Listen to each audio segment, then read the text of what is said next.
Bapak Ibu, hari ini kita punya acara istimewa untuk pemaparan doktrin Alkitab lanjutan. Nah, saudara Bapak Ibu yang belum pernah mengikuti doktrin Alkitab, kelas doktrin Alkitab MLC, saudara memiliki satu persyaratan yang khusus ya, saudara harus melihat video pemaparan materi pengantarnya, dan saudara juga harus mengerjakan tugas. Ini ada alasannya, karena saudara untuk mengikuti langsung kelas yang hari ini itu mungkin akan cukup berat ya, khususnya untuk orang awam. Bahkan untuk mahasiswa teologi pun ini mungkin menjadi salah satu bahan yang cukup berat gitu ya. Jadi Bapak Ibu, saya dan saudara, saya sangat berharap kita bisa belajar sesuatu yang sangat penting. Ini menjadi dasar bagi iman Kristen kita. Saya sendiri cukup gentar untuk membuat dan juga membawakan materi ini, karena ini bukan materi yang mudah. Ya, ini sesuatu yang sungguh membuat kita tuh harus benar-benar memeras otak, sekaligus juga mengencangkan hati gitu ya, untuk bergantung sepenuhnya kepada Tuhan. Tidak mungkin kita bisa mengerti semuanya rahasia yang Tuhan nyatakan, tapi paling tidak kita berusaha ya. Roh Kudus akan menolong kita mengerti. Jadi kalau saudara hari ini mungkin dari pemaparan ini banyak sekali hal yang agak bingung atau mungkin malah tambah banyak pertanyaan, ya di satu sisi bagus, berarti saudara ikut berpikir gitu ya, tapi di satu pihak juga saudara harus hati-hati. Mungkin ada banyak pengertian yang dulu saudara sudah pernah dapat di tempat lain dan mungkin tidak sama dengan apa yang saudara akan dengar. Jangan cepat-cepat menghakimi, jangan cepat-cepat menyalahkan manapun gitu ya, yang lama atau yang baru nggak usah disalahin, tapi ini satu satu langkah baru untuk saudara mencoba mengerti dengan iman Kristen yang saat ini saudara pelihara, dan kesetiaan saudara mengikut Tuhan, kebergantungan saudara kepada Roh Kudus, saya harap akan menolong kita untuk semakin tahu, semakin mengerti apa yang Tuhan nyatakan melalui firman-Nya. Ya, itu yang bisa saya sampaikan, karena ini bukan hal yang mudah ya. Saya berharap nanti di kelas diskusi tidak ada tidak ada perdebatan yang tidak berarti gitu ya.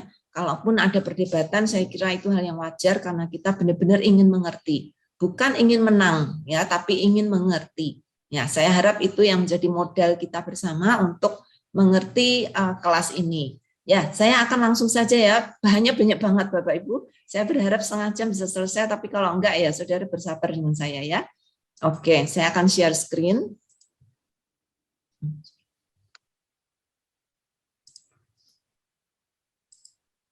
Ya, oke, ini materi saya, doktrin Alkitab lanjutan. Nah, ini dikatakan lanjutan karena memang sebelumnya sudah ada pengantar. Pengantar itu sebenarnya menolong kita benar-benar untuk punya pendahuluan yang baik gitu ya. Kalaupun saudara enggak, saudara sudah melihat video, sudah membaca materi, itu sudah cukup menolong. Tapi saya berharap saudara yang belum ikut pengantar doktrin Alkitab, saudara besok kalau kelas ini dibuka, saudara ikut ya. Ya. Oke, agenda kita akan membahas ini topik-topik yang berat-berat banget gitu ya. Satu, inspirasi Alkitab, kedua, kanonisasi Alkitab, kemudian kitab-kitab apokrifa, transmisi Alkitab, dan iluminasi Alkitab. Kalau saudara asing dengan kata-kata ini nggak apa-apa. Kalau saudara pernah dengar dari pendeta, ya memang ini sebenarnya materi-materi untuk sekolah teologi, tapi saya yakin ini juga diperuntukkan untuk kita, orang-orang awam yang ingin mengerti lebih baik apa yang sudah Tuhan ajarkan melalui firman-Nya. Ya, kita akan mulai dulu dengan inspirasi Alkitab. Nah, di dalam modul, sekali lagi ini hanya yang saya bawakan ini kulitnya ya, jadi ringkasannya. Saudara tetap harus membaca modul, nggak bisa enggak, saudara harus membaca modul. Oke, di dalam modul ada paling tiga hal ini yang menjadi pendahuluan untuk inspirasi Alkitab. Satu, pengertian. Nah, inspirasi Alkitab itu, kata inspirasi itu berasal dari bahasa Latin inspirare. Nah, ini sebenarnya secara akar itu akar pengertian konsep itu diambil dari 1 Timotius 3 ayat 16 ya, yaitu theopneustos. Bagaimana Allah memberi nafas kepada setiap kata-kata yang dituliskan di dalam kitab suci ya. Nah, itu merupakan kunci untuk kita tahu bahwa firman Allah itu bukan hanya tulisan manusia, tetapi itu tulisan Allah melalui manusia. Karena itu saudara di dalam modul akan melihat ada satu istilah insani dan ilahi. Jadi Alkitab itu ditulis oleh insani manusia, tetapi di belakang manusia ini ada tangan Allah yang Maha Kuasa dan Roh Kudus yang memimpin, yang secara ilahi memberi nafas Allah, memberi rohnya kepada setiap kata-kata yang ditulis oleh para penulis Alkitab, sehingga tulisan ini tidak lagi menjadi tulisan manusia saja, tetapi juga terutama diawasi oleh Allah sendiri, sehingga setiap kata yang dituliskan ini menjadi firman Allah yang tidak mungkin salah, karena Allah yang mengontrol, Allah yang mengawasi, gitu ya. Nah, ini konsep yang sangat penting, nanti saudara bisa diskusikan lagi di dalam kelas ya. Nah, apa hubungan penyataan dengan inspirasi? Nah, kata penyataan ini sudah muncul di pengantar. Saudara yang baru ikut sekarang pasti agak bingung, tapi penyataan itu artinya adalah Allah menyatakan diri kepada manusia melalui para penulis Alkitab. Jadi Allah bertemu dengan para penulisnya, gitu ya, secara horizontal, menyatakan diri kepada para penulis Alkitab. Dan para penulis Alkitab ini dengan pengawasan Roh Kudus, dengan pimpinan Roh Kudus menuliskan apa yang Tuhan ingin tuliskan kepada umat manusia. Ya, jadi ini sifatnya,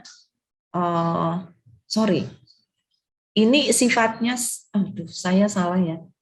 Penyataan itu vertikal, artinya Allah yang dari atas memberi penyataannya kepada manusia, sehingga manusia bisa tahu apa yang Tuhan inginkan. Nah, sedangkan inspirasi Alkitab,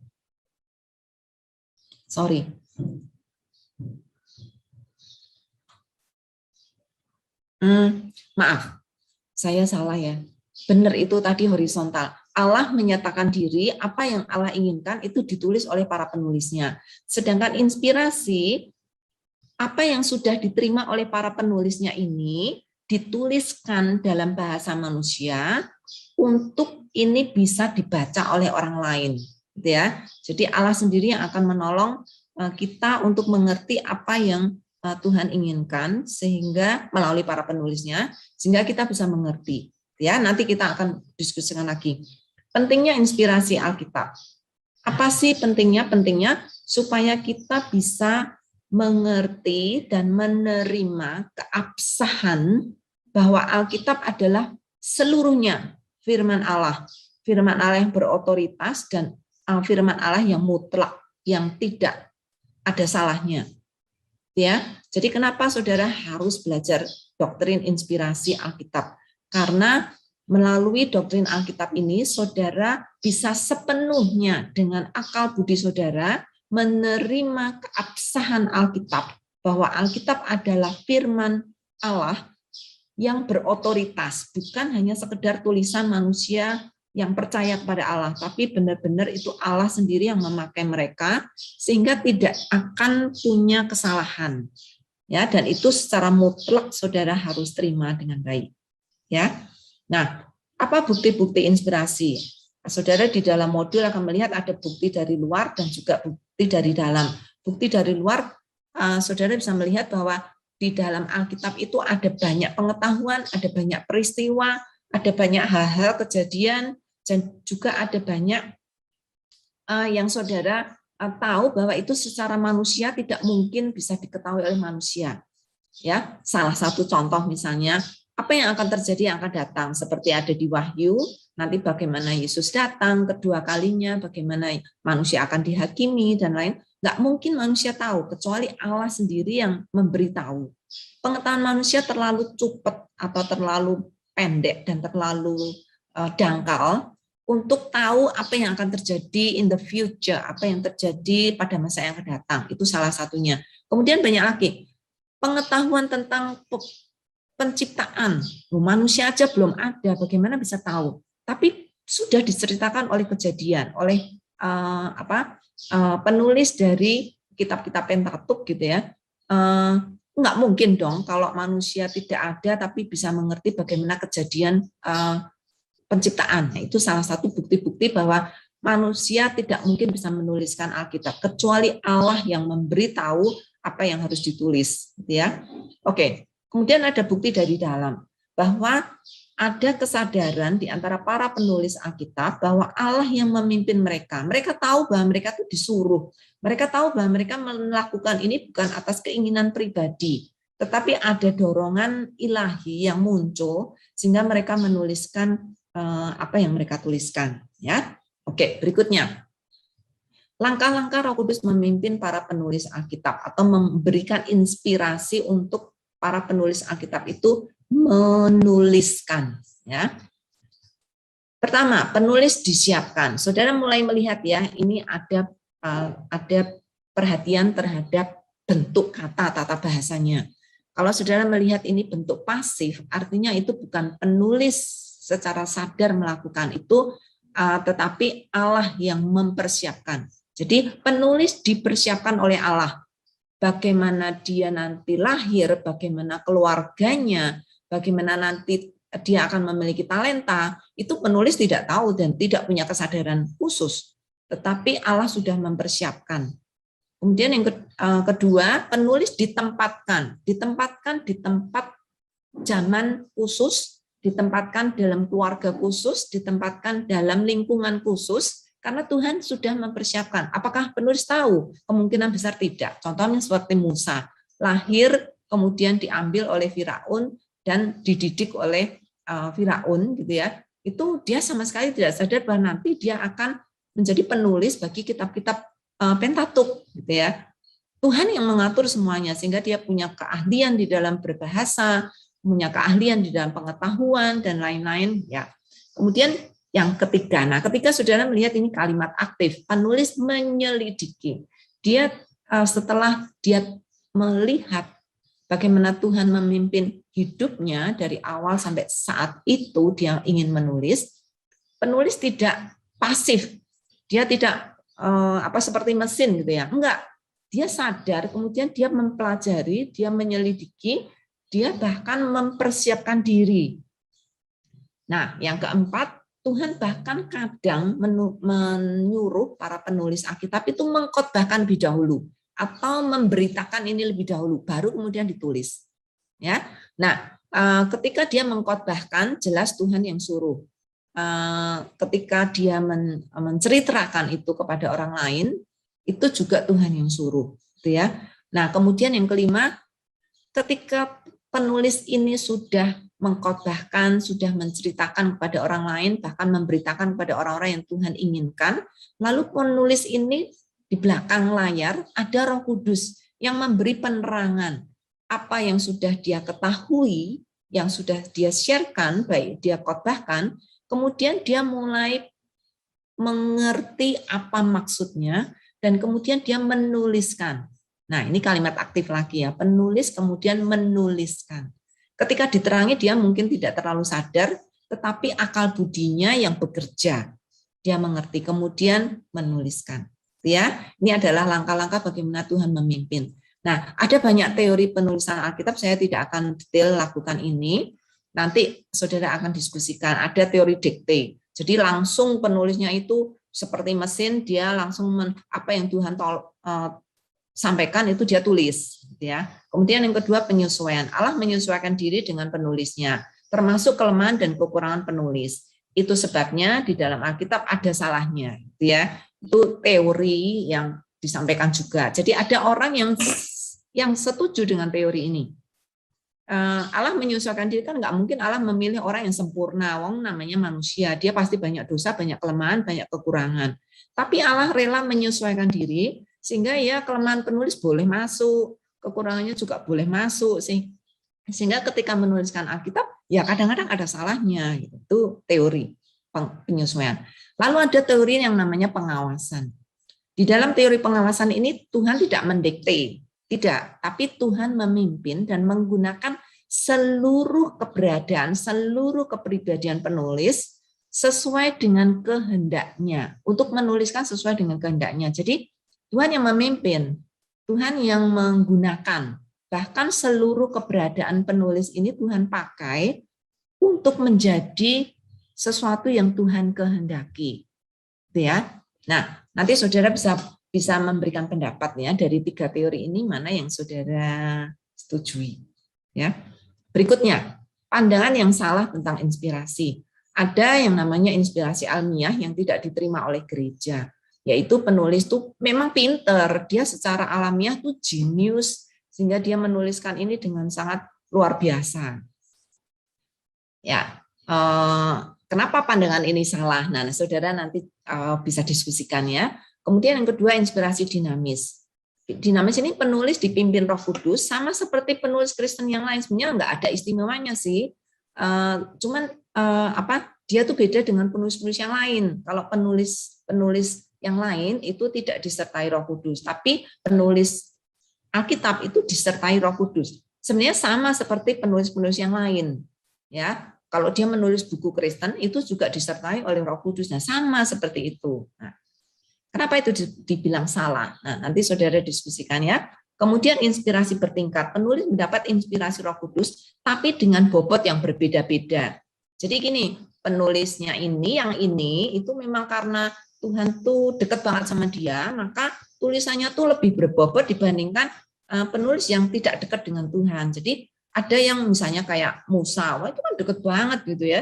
Jadi bobotnya dia lebih besar, tapi misalnya dengan Hosea, wah, itu nabi kecil yang agak aneh gitu ya kehidupannya dan lain. Jadi mungkin bobotnya dia tidak terlalu berat. Itu kita menerima itu sebagai pandangan yang salah. Nah, kenapa? Nanti saudara baca lagi di modul. Kemudian yang berikutnya inspirasi sebagian. Jadi penulis itu mendapat inspirasi, tapi hanya untuk hal-hal, keselamatan. Nah, inspirasi sebagian ini kalau hal-hal yang berbicara tentang keselamatan, nah itu inspirasi dari Roh Kudus. Kalau tidak tentang keselamatan, yang lain-lain itu keinginan penulis sendiri. Karena itu Alkitab itu tidak seluruhnya firman Allah, hanya ada firman Allah di situ. Ada sebagian, khususnya yang berhubungan dengan keselamatan. Nah, kenapa gereja menolak teori ini? Ya, saudara diskusikan. Kemudian yang 5, inspirasi konsep. Penulis mendapat inspirasi secara konsep saja, bukan kata per kata. Ya, jadi penulis itu hanya ngerti intinya saja, sedangkan semua tulisannya itu dia sendiri yang nulis, mau-maunya dia. Kenapa gereja tidak menerima konsep ini? Ya, oke, next. Bagian kedua adalah kanonisasi Alkitab. Apa artinya kanonisasi Alkitab? Secara etimologis, secara asal kata, kanonisasi berasal dari kata kanon. Kanon ini adalah sebuah barang atau buluh atau kayu yang keras sekali, yang biasanya pada zaman Perjanjian Lama itu dipakai sebagai alat untuk mengukur atau standar untuk mengukur. Jadi kayak penggaris gitu ya, zaman sekarang. Tapi zaman dulu itu pakai tongkat, ya sekian panjangnya. Kenapa yang dipakai ini buluh atau kanon ini? Karena kayu ini kenceng banget, nggak bisa menyusut gitu ya, sehingga itu bisa dipakai untuk standar. Kalau kayu biasa itu bisa kalau panas memuai gitu ya, kalau dingin kalau dingin dia menyusut gitu ya, atau kebalikannya ya saya. Ya, seperti itu. Kalau ini bulu enggak, bulu ini bisa stabil. Karena itu bisa dipakai untuk mengukur baik musim panas, musim hujan dan lain-lain. Oke, kenapa pakai kata ini? Karena ini sebenarnya metafora, ada arti teologisnya. Arti teologis dari kanon itu adalah kanonisasi Alkitab adalah kitab-kitab yang menjadi standar, kitab kanonik, ya, menjadi standar. Artinya Alkitab yang seperti bulu ini stabil, kokoh, kuat, bisa dipakai untuk mengukur. Mengukur apa? Mengukur iman dan kehidupan orang Kristen. Jadi ini secara arti teologisnya. Arti yang kedua, kanonisasi ini adalah kitab-kitab yang diterima sebagai firman Allah yang mutlak. Jadi kitab-kitab yang seluruhnya adalah firman Allah yang berotoritas dan secara mutlak tidak ada salahnya, gitu ya. Bukan sebagian, bukan cuman bagian keselamatan saja, tidak.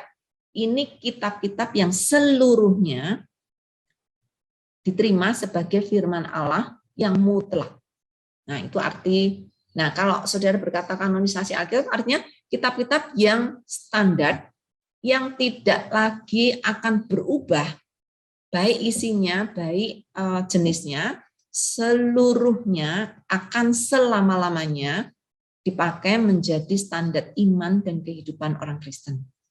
Nah, kanon ini, kitab-kitab kanon ini adalah 66 kitab yang sekarang kita percaya sebagai Alkitab ya, yang adalah firman Tuhan. Ya, terjadinya kanon, Alkitab tidak jatuh dari langit seperti agama yang lain ya. Alkitab ini bukan barang dari surga yang jatuh, ya. Tidak ada. Nah, bagaimana terjadinya kanon? Tidak ada waktu atau tempat penetapan kanon Alkitab. Artinya gini, kapan mulai diakui sebagai Alkitab kanon? Tidak ada. Di mana kanon-kanon ini ditetapkan sebagai Alkitab kanon? Tidak ada juga. Kenapa? Karena Allah sendiri yang menetapkan dan mengesahkan. Ketika Allah berfirman, nah kapan Allah berfirman? Ya pada saat Allah berfirman itu. Kapan pengesahannya ya? Ketika Allah berfirman itu. Ya, apakah firman Allah ini baru menjadi firman Allah ketika disampaikan kepada Musa? Tidak. Sejak awal mula firman itu sudah ada bersama-sama dengan Allah. Sehingga kalau dikatakan kapan? Ya bersama dengan Allah. Kapan Allah ada? Kita nggak akan tahu karena Allah itu kekal. Nah, sama seperti itu ya. Jadi kapan Alkitab itu ada? Alkitab ada, firman Allah ada ketika Allah ada. Kapan Allah ada? Dari kekal ke kekal. Jadi firman Allah itu tidak ada penetapannya atau pengesahannya. Nah, namun saudara bilang, tapi ada itu konsili yang menetapkan kanon. Nah, penetapan kanon Alkitab secara resmi oleh gereja itu bukan menetapkan, oh ini yang kanon, ini yang bukan, oh ini yang firman Tuhan, ini yang bukan, tidak. Penetapan kanon secara resmi itu oleh gereja itu hanya sebagai pengakuan saja. Jadi bukan mengetok 3 kali bahwa sekarang ini menjadi Alkitab kanon, enggak, tapi hanya menerima atau mengakui, gitu ya, bahwa Alkitab diterima oleh gereja, gitu ya. Oke, nanti kita akan bicara lebih banyak di dalam kelas. Pertimbangan penerimaan akan kanon Alkitab, ya, sesuai dengan 1 Timotius 3 ayat 16, ini adalah firman Allah yang theopneustos, yang sudah dinafasi oleh Allah, dan semua tulisan kitab suci itu adalah inspirasi dari Allah. Kemudian yang kedua, pertimbangan yang kedua, karena kita tahu semua kehidupan para penulisnya, dan hidup para penulisnya itu dipimpin oleh Allah. Sehingga kita tahu mereka bukan orang sembarangan. Buktinya ada, dan kita tahu latar belakang mereka. Ya. Kemudian ada bukti keaslian penulisannya. Artinya penulisnya itu tidak menyembunyikan, oh saya nggak tahu kapan Tuhan ngomong ya, pokoknya tiba-tiba aja. Enggak. Para penulisnya secara sadar berkata, Tuhan ingin menuliskan. Tuhan menyuruh aku menuliskan ini, gitu ya. Jadi ada bukti itu. Kemudian selain itu juga bukti Alkitab sendiri yang kita baca dari zaman dahulu sampai sekarang, bahwa kitab-kitab yang kita baca, ayat-ayat yang ada di dalamnya itu adalah ayat yang hidup. Ini adalah firman yang dari Allah. Karena itu yang ada tertulis di dalam Alkitab itu sanggup memberi perubahan di dalam hidup manusia. Punya kuasa.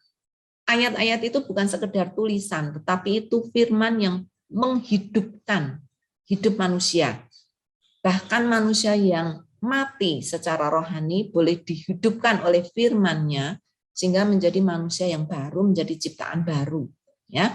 Nah, kemudian juga secara aklamasi diterima oleh gereja-gereja secara global, bukan hanya 1-2 gereja, tapi gereja-gereja yang mengaku sebagai tubuh Kristus, mereka mengaku Alkitab sebagai Alkitab kanon, sehingga tidak itu bisa menjadi standar dan punya otoritas mutlak.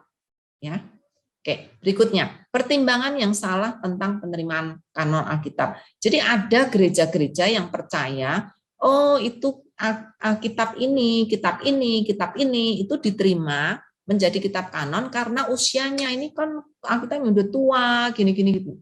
Tidak, ya. Kita menerima kanon Alkitab bukan karena usia kitabnya, bukan karena Alkitab itu berbahasa Ibrani, karena zaman dulu ada gereja-gereja yang hanya menerima kitab kanon karena berbahasa Ibrani. Kalau bukan bahasa Ibrani tidak diterima. Tidak. Karena ada beberapa kitab yang tidak dalam bahasa Ibrani. Misalnya seperti kitab Esra misalnya, itu ditulis dalam bahasa Aramik. Jadi tidak sepenuhnya itu bahasa Yunani, Ibrani gitu ya. Nah, saudara, kemudian juga bukan karena setuju dengan Taurat, karena zaman dulu ada gereja-gereja yang memisah-misahkan ya. Oh, ini ada kitab yang enggak setuju dengan Taurat, kita enggak bisa masukkan. Yang ini bahkan ada yang dibilang kitab-kitab perjanjian lama saja yang diterima, yang perjanjian baru tidak diterima karena perjanjian baru ada yang bertentangan dengan Taurat gitu ya. Bukan diterima karena setuju dengan Taurat atau bertentangan dengan Taurat, tetapi karena Allah yang menetapkan sendiri. Bukan juga karena nilai religiusnya. Pengajarannya bagus-bagus kok, nggak ada yang salah kok. Kalau pengajarannya bagus, maka itu boleh diterima sebagai kanon Alkitab. Tidak, ya. Bahkan kalau saudara melihat ada beberapa pengajaran dalam Alkitab yang mungkin saudara sendiri masih harus mengeritkan alis ya. Ini kenapa Allah berbicara seperti ini? Kenapa begini misalnya, kalau saudara ditampar pipi kanan berikan pipi kiri misalnya, wah itu secara agami nggak benar gitu ya. Kitab kanon diterima bukan karena itu, ya. Oke, sejarah kanon. Kapan mulai Alkitab kanon ini diterima oleh gereja? Kita mulai dulu dengan perjanjian lama. Di dalam perjanjian lama, di dalam perjalanan perjanjian lama sebenarnya tidak ada masalah sama sekali. Sejak awal mereka, maksudnya bangsa Yahudi ya, membaca kitab-kitab perjanjian lama, mereka sudah menerima itu langsung sebagai kitab-kitab yang diinspirasikan oleh Allah. Tetapi kemudian baru secara aklamasi gereja,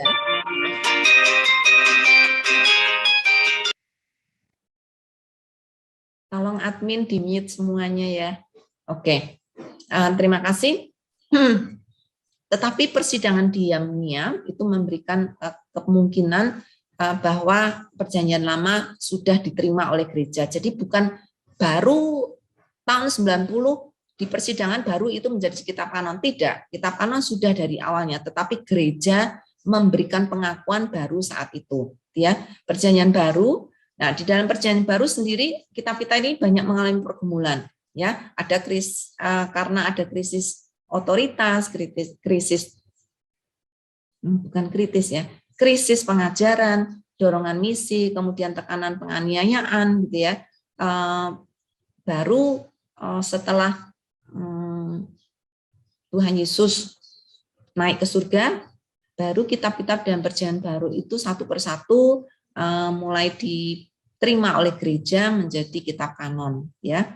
Nah, fokus utama di dalam penetapan oleh gereja, jadi ini gereja ya, bukan penetapan kanonnya, tapi penerimaan gereja itu adalah karena otoritas Kristus sendiri. Kalau sudah lihat Kristus sendiri di dalam kisah-kisah perjanjian baru, saudara lihat Kristus sendiri mengutip ayat-ayat dan juga memberikan pengakuan akan adanya firman yang boleh dipercaya oleh umat Kristen, ya. Nah, ketiga, setelah kanon kita berbicara tentang kitab-kitab apokrifa. Apa artinya apokrifa? Artinya tersembunyi.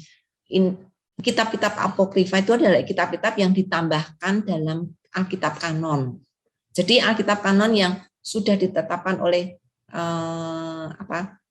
gereja, ditetapkan penerimaannya oleh gereja. Kemudian baru muncul kitab-kitab baru ini, kemudian ingin ditambahkan. Jadi di luar 66 kitab yang sekarang kita punya, ada kitab tambahan yang ditambahkan. ya. Nah, bagaimana kedudukan kitab-kitab apokrifa ini? Sejak awal gereja telah menolak ya kitab-kitab apokrifa ini sebagai kitab kanon.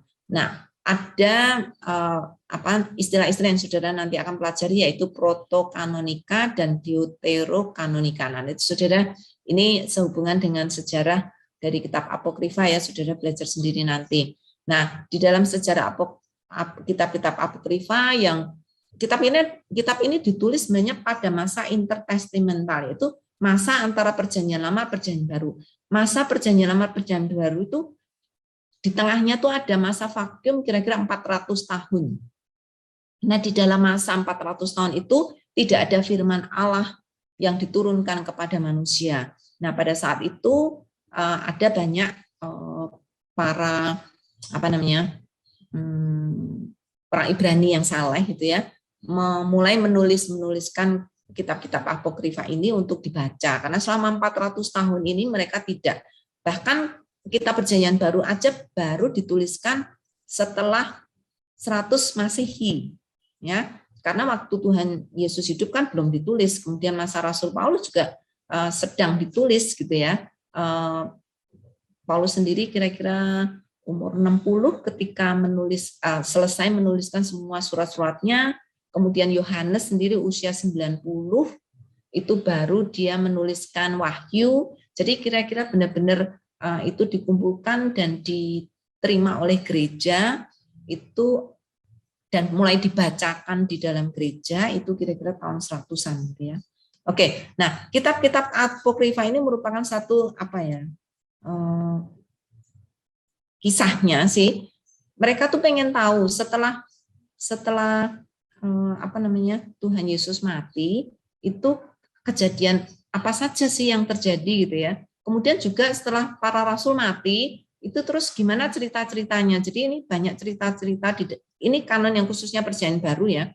Itu terjadi karena keinginan untuk tahu apa yang terjadi pada masa kecil Tuhan Yesus, kemudian pada masa para rasul mati, setelah itu bagaimana, dan lain-lain gitu ya.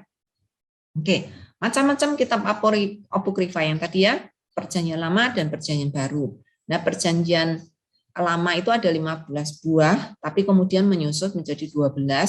Itu adalah kitab-kitab yang isinya pengajaran, kemudian ada yang Roman religious, jadi kayak cerita cerita fiksi gitu ya. Kemudian ada sejarah, walaupun kesejarahannya diragukan, kemudian ada nubuatan, kemudian juga ada dongeng atau legenda.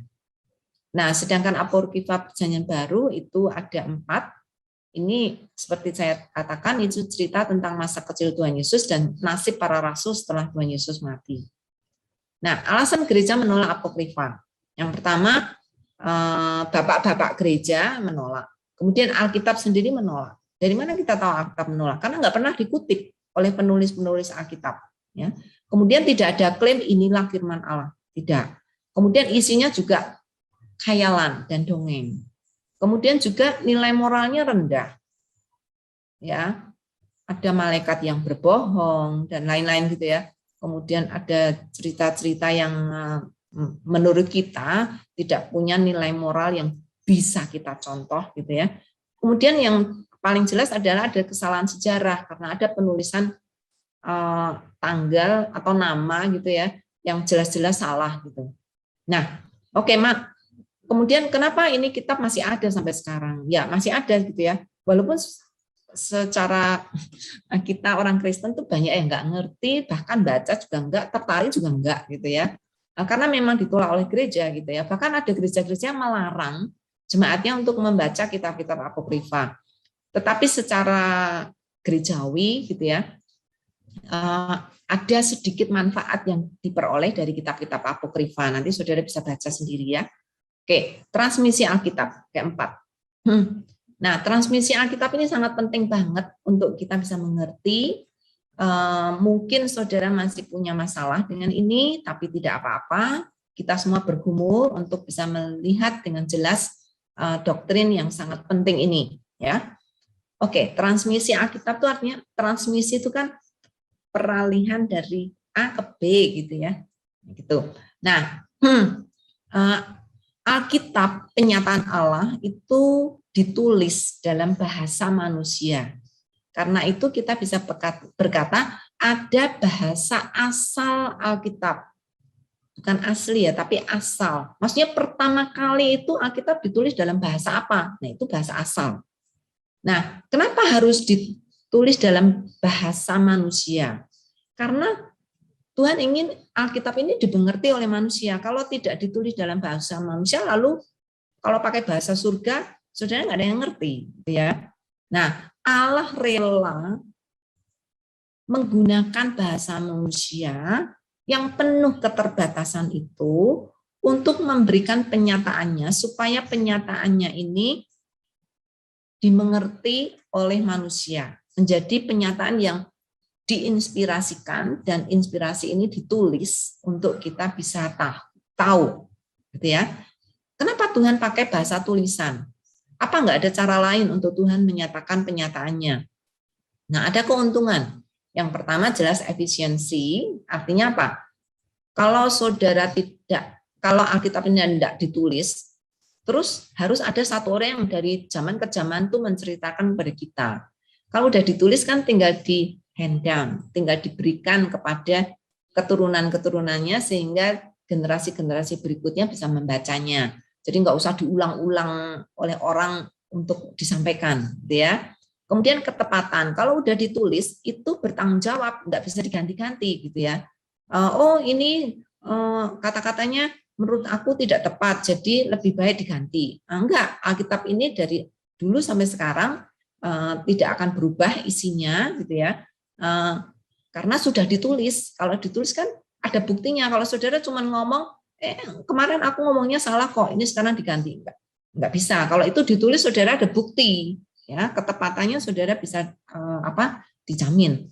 Kemudian kelanggengan, ya, saudara bisa melihat bahasa tulisan walaupun penuh kekurangan dalam bentuk buku, dulu perkamen, sekarang buku, dulu perkamen, kemudian buku, sekarang digital, ya. Kelanggengannya dipelihara oleh Tuhan.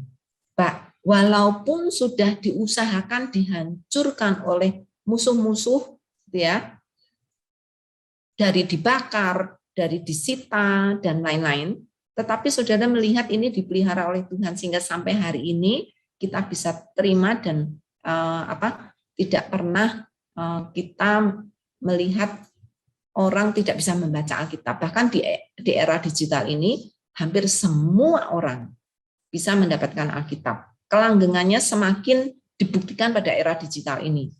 Kemudian kemudahan, ya jelas ya, kalau saudara ada barangnya, ada buktinya, ada tulisannya, saudara bisa mempertanggungjawabkan itu dengan lebih jelas. Nah, bahasa asal dari Alkitab adalah bahasa Ibrani dan Yunani, Perjanjian Lama dan Perjanjian Baru.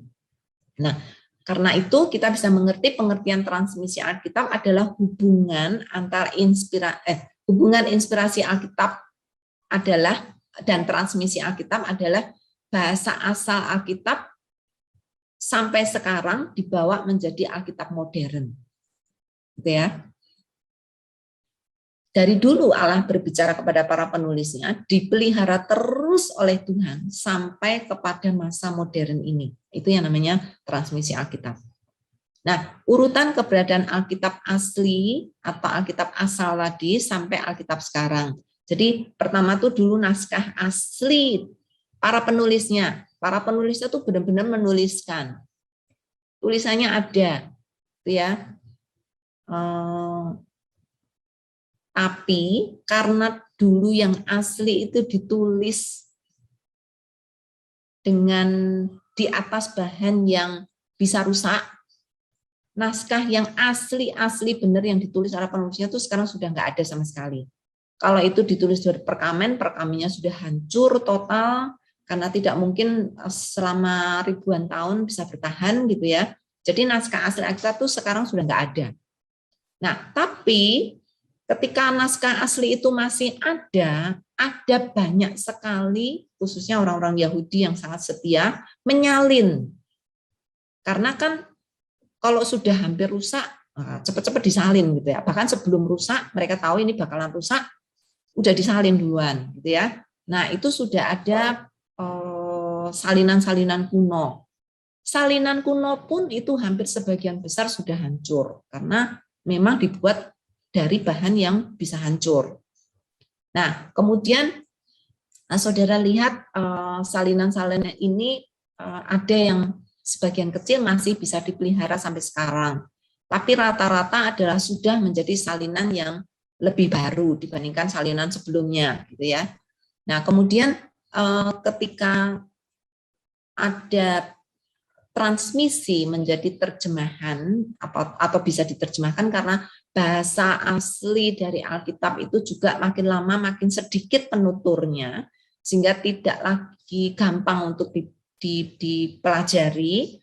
Kemudian ketika bahasa Inggris menjadi bahasa internasional, mulailah diterjemahkan ke dalam bahasa Inggris. Nah, kemudian, ini saya turun naik ya. Yang salinan paling kuno menjadi salinan kuno dan kemudian menjadi terjemahan kuno bahasa Latin, kemudian menjadi terjemahan bahasa Inggris, ini naik turun, saya sendiri bingung. Saudara ngelihat angkanya ya, angka 1, kemudian turun angka 2, kemudian naik angka 3, kemudian 4 turun lagi ke 5. Nah, jadi salinan paling kuno, kemudian salinan kuno yang sebagian sekarang juga kemungkinan tidak lengkap lagi. Kemudian ada terjemahan kuno yaitu bahasa Latin, dulu bahasa Yunani, kemudian bahasa Latin, kemudian versi terjemahan bahasa Inggris, kemudian sekarang menjadi terjemahan bahasa-bahasa lain. Bahasa-bahasa lain itu selain bahasa di negara-negara lain, seperti bahasa Indonesia, juga ke bahasa suku. Ya, oke, nanti kita bisa diskusikan lebih lanjut hal ini. Nah, kemudian apa kebutuhan penerjemahan Alkitab? Ya, karena bahasa asli Alkitab sudah sulit dipelajari oleh orang modern. Juga kemudian Injil harus disebarkan kepada semua orang. Dan tidak semua orang mengerti bahasa asli. Dan para petobat-petobat baru itu perlu mengerti dalam bahasa mereka, sehingga perlu diterjemahkan. Nah, kemudian selain diterjemahkan ke dalam bahasa-bahasa lain, juga di dalam bahasa-bahasa lain itu diterjemahkan versi-versi lain. Nah, beda ya. Penerjemahan Alkitab itu misalnya dari bahasa Inggris ke bahasa Indonesia. Nah, kalau versi Alkitab itu bahasa Indonesia diterjemahkan lagi ke dalam bahasa Indonesia yang lain. Itu versi. Jadi satu ada versi TB, dulu TL, TB, kemudian ada versi-versi yang lain, ada versi Schelleber, ada versi macam-macam, sampai sekarang ada versi AYT yang dibuat oleh Yayasan Lembaga Sabda, kemudian ada Alkitab lain lagi. Semuanya bahasa Indonesia. Loh, ngapain ada versi Alkitab bahasa Indonesia banyak-banyak? Versi-versi Alkitab menolong pembaca untuk mempelajari Alkitab dengan lebih tepat, dengan membanding-bandingkan. Mana yang paling sempurna? Tidak ada. Semua terjemahan pasti ada kekurangannya, ya. Tetapi dengan membandingkan, kadang versi yang ini lebih tepat dalam bagian ini, sedangkan versi yang lain dalam bagian ini lebih tepat. Jadi dengan membanding-bandingkan itu, saudara bisa melihat, mengerti dengan lebih baik, semoga juga mengerti dengan lebih tepat. Nah, secara penerjemahan Alkitab. Penerjemahan Alkitab dulu yang bahasa Ibrani diterjemahkan ke dalam bahasa Yunani. Kemudian dari bahasa Yunani terjemahkan ke bahasa-bahasa lain. Kemudian pada masa reformasi gereja itu dimulailah proyek penerjemahan Alkitab secara besar-besaran. Dimulai dengan Luther yang menerjemahkan dari bahasa Inggris ke bahasa Jerman, lalu mulai ke bahasa-bahasa lain dengan sangat banyak, gitu ya. Kemudian penerjemahan Alkitab juga dilakukan ke negara Asia dan Afrika atau bahasa-bahasa Asia dan Afrika oleh para misionaris dari bangsa Barat. Ya, kemudian periode keempat itu sejak 1900-an ke atas, penerjemahan Alkitab mulai dikerjakan bukan hanya orang Barat saja, tapi juga orang pribumi atau orang lokal di tempat di mana bahasa itu ditulis sampai sekarang ada. Karena itu banyak dari saudara ada yang masih terlibat sebagai para penerjemah Alkitab. Ya. Nah, sejarah penerjemahan Alkitab Indonesia ini sangat menarik. Saudara bisa pergi ke situs sejarah Alkitab Indonesia yang dibuat oleh Yayasan Lembaga Sabda. Pertama oleh bahasa Melayu kuno, kemudian bahasa Indo-Melayu lama, kemudian ke bahasa Indonesia modern, kemudian ke bahasa suku-suku. Ya. Kemudian ada pergumulan di dalam masalah transisi Alkitab ini. Mungkin nanti kita akan diskusikan ya. Pertama, kalau itu diterjemahkan, apakah ketepatan isinya tuh bisa dijamin? Karena mungkin bahasa Inggris lebih bagus dari bahasa Indonesia. Kemungkinan bahasa suku lebih bagus daripada bahasa Indonesia lebih bagus dari bahasa suku. Bahasa suku mungkin lebih banyak salahnya. Misalnya ya, saya tidak mengatakan bahasa suku lebih banyak salahnya, tidak. Tetapi kadang orang berpikir di dalam transmisi itu pasti ada yang lost in translation, gitu ya. Jadi istilah ini menjadi pergumulan. Nah, terus apakah kita harus membaca bahasa yang Yunani? Wah, saudara harus belajar bahasa Yunani? Mana mungkin, gitu ya. Apakah saya perlu belajar bahasa Inggris untuk mengerti yang lebih tepat? Bagaimana dengan bahasa yang Indonesia? Kalau Alkitab bahasa Indonesia banyak salahnya, terus bagaimana? Nah, ini nanti kita diskusikan ya. Kemudian kalau kita sekarang menerima Alkitab dalam bahasa saya, yaitu bahasa Indonesia, apakah itu absah? Apakah kita bisa mengatakan dari membaca Alkitab bahasa Indonesia, saya mempercaya Alkitab bahasa Indonesia, Alkitab yang tanpa salah, yang mutlak, yang berotoritas penuh dalam kehidupan saya. Nah, ini menjadi pergumulan kita yang besar ya. Saya yakin ini perlu dan harus saudara pikirkan baik-baik. Karena ini bisa membuat iman saudara tidak jelas. Ya, tapi saya berani jamin, Roh Kudus tidak akan membiarkan saudara di dalam kebingungan. Karena itu bersama-sama kita akan belajar. Ya. Nah, terakhir adalah iluminasi Alkitab. Nah, ini yang paling banyak menyesatkan. Ya. Nah, kita akan belajar baik-baik ya iluminasi Alkitab. Artinya apa? Iluminasi itu menerangi atau membuka batin. Kalau saya umpamakan, itu barang tuh seperti senter. Senter tuh kalau bahasa Jawa Timur tuh sentolop. Apa ya? Flashlight, itu bahasa Inggris ya. Jadi kalau saudara dalam gelap, atau lilin deh boleh. Kalau saudara dalam gelap, nggak bisa lihat apapun. Tetapi ketika lilin dinyalakan, saudara bangun, oh ternyata ada orang di sana, oh ternyata ada tembok, oh ternyata saya ada di rumah. Nah, iluminasi Alkitab itu adalah seperti itu. Ya, kita dulunya nggak ngerti. Sekarang kita ketika diterangi menjadi mengerti. Siapa yang menerangi? Allah Tritunggal melalui pekerjaan Roh Kudus. Nah, Roh Kuduslah yang menjadi lilin untuk menerangi. Nah, itu artinya saudara diiluminasi. Nah, kata iluminasi itu sekarang jadi sangat dirancu oleh banyak istilah ya. Jadi saudara harus hati-hati memakai ini. Ini bukan iluminasi seperti kelompok-kelompok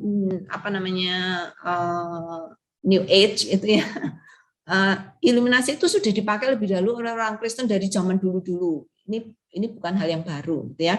Nah, saudara, ketika saya membaca Alkitab, kadang-kadang saya itu seperti ada di dalam ruang gelap, nggak ngerti ini maksudnya apa gitu. Tetapi ketika Roh Kudus menerangi hati dan pikiran saya baru mengerti Alkitab dengan lebih baik.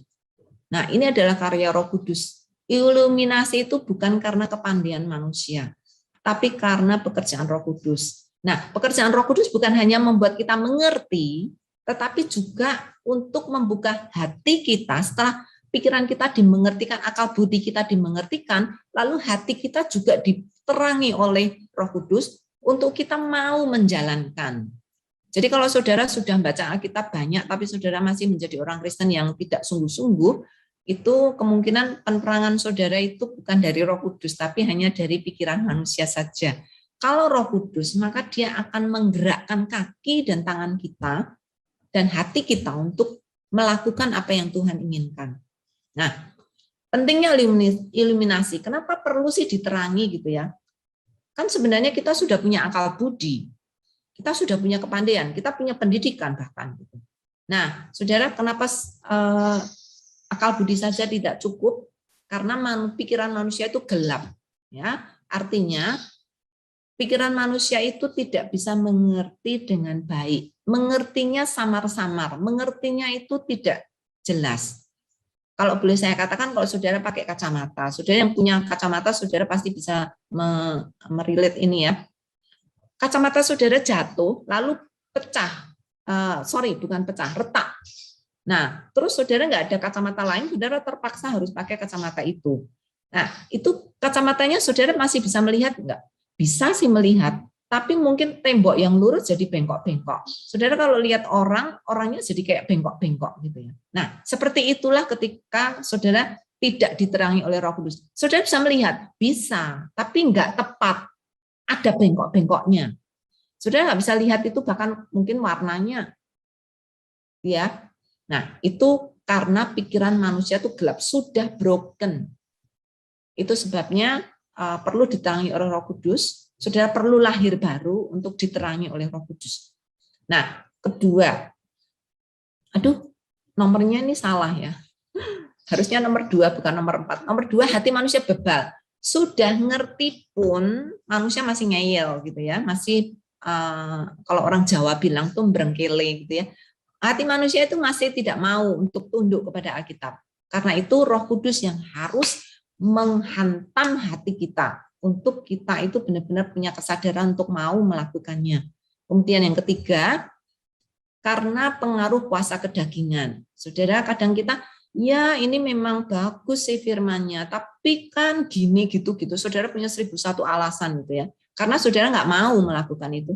Ya memang Alkitab berkata aku harus memaafkan, tapi kan susah, itu nggak gampang. Wah, kuasa kedagingan kita sering jauh lebih kencang gitu ya, sehingga perlu iluminasi pendobrakan dari Roh Kudus untuk saudara mau mengalahkan keinginan diri. Kemudian melawan pekerjaan setan. Saudara, pekerjaan setan yang salah satu, pekerjaan setan yang paling luar biasa adalah mencuri firman Tuhan atau menggelapkan firman Tuhan. Firman Tuhannya masih ada, tapi karena Roh Kudus itu menutup-nutupi gitu ya, memberi alasan banyak atau memberi pikiran bahkan yang menyeleweng sehingga akhirnya menjadi sesat. Saudara kelihatannya membaca Alkitab, tapi ketika menjelaskan atau mengerti itu malah menjadi sesat karena disesatkan oleh pekerjaan setan. Nah, karena itu perlu iluminasi Roh Kudus. Apa hubungan inspirasi dan iluminasi? Apa bedanya kalau gitu inspirasi dan iluminasi? Inspirasi itu Roh Kudus berbicara dan memimpin para penulis Alkitab untuk menuliskan Alkitab. Sedangkan iluminasi, Roh Kudus berbicara dan menerangi para pembaca Alkitabnya. Supaya tidak salah. Nah, dari ini saudara tahu, oh kenapa ada penyesatan. Penyesatan bukan dari Alkitabnya, tapi bagaimana dia menjelaskan Alkitabnya. Nah, tanpa penjelasan Roh Kudus seringkali saudara mengerti dengan salah, walaupun mungkin saudara membaca ratusan kali, tapi kalau pikiran saudara tidak dipimpin oleh Roh Kudus, maka saudara tidak mengerti dengan benar. Mengertinya sebagian, jadi sebagian benar, sebagian salah. Nah, itu lebih bahaya, saudara. Berikutnya, pekerjaan Roh Kudus dalam iluminasi. Roh Kudus memiliki tugas untuk menjadi pengajar dan penafsir bagi orang percaya. Jadi saudara sungguh-sungguh bergantung. Tanpa pikiran Roh Kudus, tanpa penerangan Roh Kudus, saudara itu nggak bisa mengerti firman Tuhan dengan benar. Yang kedua, menobatkan. Jadi setelah membaca, Roh Kudus juga menginsyafkan orang akan dosa-dosanya, sehingga dia bertobat. Untuk mengerti firman Tuhan, itu butuh hati yang bersih. Butuh hati yang mau bekerja sama dengan Roh Kudus. Roh Kudus nggak bisa kerjasama dengan dosa.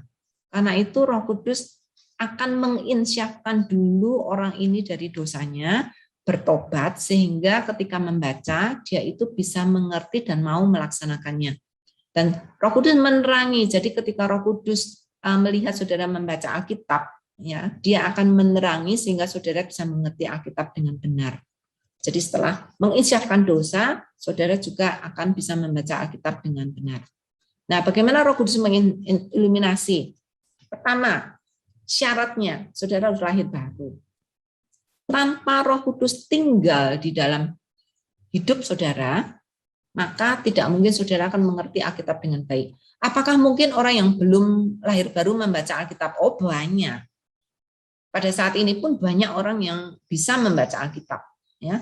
Tetapi apakah dia diiluminasi oleh Roh Kudus? Belum tentu, ya. Roh Kudus syarat utama, saudara, Roh Kudus harus tinggal di dalam hidup saudara. Saudara harus menerima Yesus sebagai juru selamat sehingga Roh Kudus akan tinggal di dalam hidup saudara. Yang kedua, kadang Roh Kudus juga memakai para pengajar. Nah, ini baik tapi juga tidak baik. Artinya gini, banyak orang Kristen, aku nggak bisa membaca Alkitab. Udah, saya bergantung aja kepada pendeta saya atau para pengkhotbah. Nah, para pengkhotbah itu bisa menjelaskan saya nggak butuh Roh Kudus kok. Nanti para pengajar itu menjelaskan itu kepada saya. Nah, sekarang posisinya banyak orang Kristen seperti itu. Menggantungkan diri bukan kepada Roh Kudus, tetapi kepada para pengajar. Harap-harap para pengajarnya itu diiluminasi oleh Roh Kudus. Nah, kalau enggak, ya saudara ikut sesat gitu ya. Nah, itu bahaya. Karena itu Bapak Ibu, saudara belajar ya. Karena Roh Kudus bukan hanya menginspirasi atau mengiluminasi para pengajar saja, para pengkhotbah saja. Kita pun bisa gitu ya. Oke. Kemudian berikutnya. Cara Roh Kudus iluminasi seperti saya tadi katakan, itu juga bekerja sama dengan kedewasaan rohani. Orang yang semakin dewasa rohaninya semakin bisa mengerti firman Tuhan dengan lebih baik. Orang yang baru lahir baru bertobat mungkin akan lebih banyak salahnya dibandingkan orang yang sudah sungguh-sungguh ikut Tuhan, mengalami jamahan Tuhan melalui hidupnya. Gitu ya. Jadi memang ada beda. Kemudian Roh Kudus ketika mengiluminasi itu bekerja sama dengan firman Tuhan. Artinya gini, kalau saudara berkata, aku dapat iluminasi dari Roh Kudus tanpa membaca Alkitab. Nah, itu enggak ada, saudara. Roh Kudus berbicara atau mengajar kita hanya dengan apa yang sudah diajarkan Allah Bapa dan Kristus di dalam Alkitab. Jadi, iluminasi ini tidak bisa dipisahkan dari firman Tuhan. Jadi, tidak mungkin akan ada inspirasi baru di luar Alkitab. Oh, itu kan Alkitab ditulis zaman dulu. Sekarang Tuhan juga bisa menambah loh. Tidak. Roh Kudus hanya mengiluminasi apa yang sudah ada di dalam firman Tuhan. Bukan yang di luar firman Tuhan. Kalau yang menginspirasi di luar, yang mengiluminasi di luar firman Tuhan itu bukan Roh Kudus. Ya, itu jadi-jadian. Nah, saudara, sudah selesai. Saya harap saudara bisa belajar banyak. Sekali lagi, ini hanya ringkasan. Saya ingin saudara membaca modulnya dengan lebih baik, ya.